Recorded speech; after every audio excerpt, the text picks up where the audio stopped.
कौन बनेगा नेता। नगर निगम के चुनाव पास आने वाले थे। पूरे कानपुर शहर में टिकट को लेकर मारामारी शुरू थी, लेकिन सबसे ज्यादा चर्चा में वार्ड नंबर 40 की सीट थी। वो इसलिए क्योंकि इस बार वहां की सीट महिला के लिए आरक्षित थी। अब सवाल ये था कि चुनाव लड़ेगा कौन। इससे पहले ठाकुर साहब वहां से पार्षद थे और इस बार उन्होंने अपनी पत्नी सीमा ठाकुर को टिकट दिलवाई और ठाकुर साहब की शान के कारण सीमा जी ने 20,000 वोटों से चुनाव जीत लिया। अरे बधाई हो सीमा भाभी, अब तो आप वार्ड की पार्षद बन गई हैं। अब तो हमारे काम आप ही करवाएंगी। अरे ये तो सिर्फ नाम की पार्षद बनी है, वो तो महिला सीट आ गई, वरना पार्षद तो मुझे ही बनना था। अब भले ही चेहरा इसका होगा, लेकिन पावर तो मेरी ही होगी। अरे वाह भाई साहब, क्या दिमाग लगाया है आपने भी। आइए आप लोग, खाना लगा दिया है सबके लिए। सीमा जी पार्षद बन चुकी थीं, फिर भी उनकी एक ना चलती।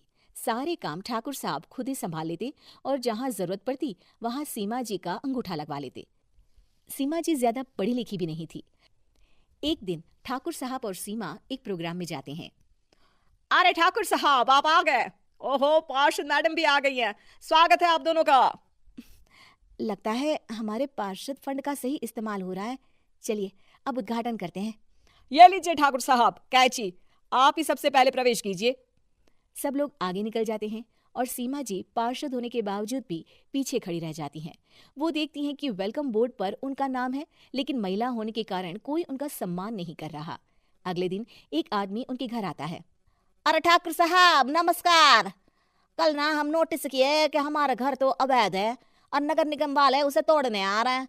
अरे कुछ कीजिए ना ठाकुर साहब। देखो भाई, मैं तो ज्यादा कुछ कर नहीं सकता, पर अगर तुम सबकी जेब गर्म कर दो तो कुछ हो सकता है।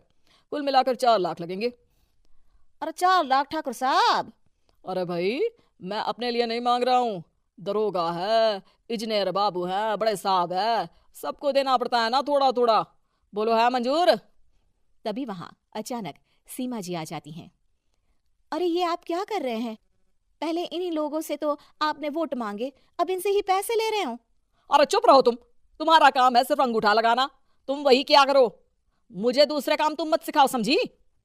और तुम ना जाओ, अब पैसे लेकर आओ, वरना जेसीबी किसी भी वक्त आती होगी। सब कुछ ऐसे ही चलते रहता है। एक दिन सीमा जी और ठाकुर साहब को एक लोकल मीटिंग में बुलाया जाता है। वहां पर कई और अधिकारी लोग भी मौजूद रहते हैं। अब मैं चाहूंगा कि ठाकुर साहब हमारे बीच 2 शब्द कहें। मेरे प्यारे भाइयों और बहनों, आज मेरा सौभाग्य है कि मैं आप सबकी सेवा दिन रात कर पा रहा हूं। आपने मेरी पत्नी को भारी मतों से जिताया है, इसलिए मैं आप सभी का शुक्रगुजार हूं।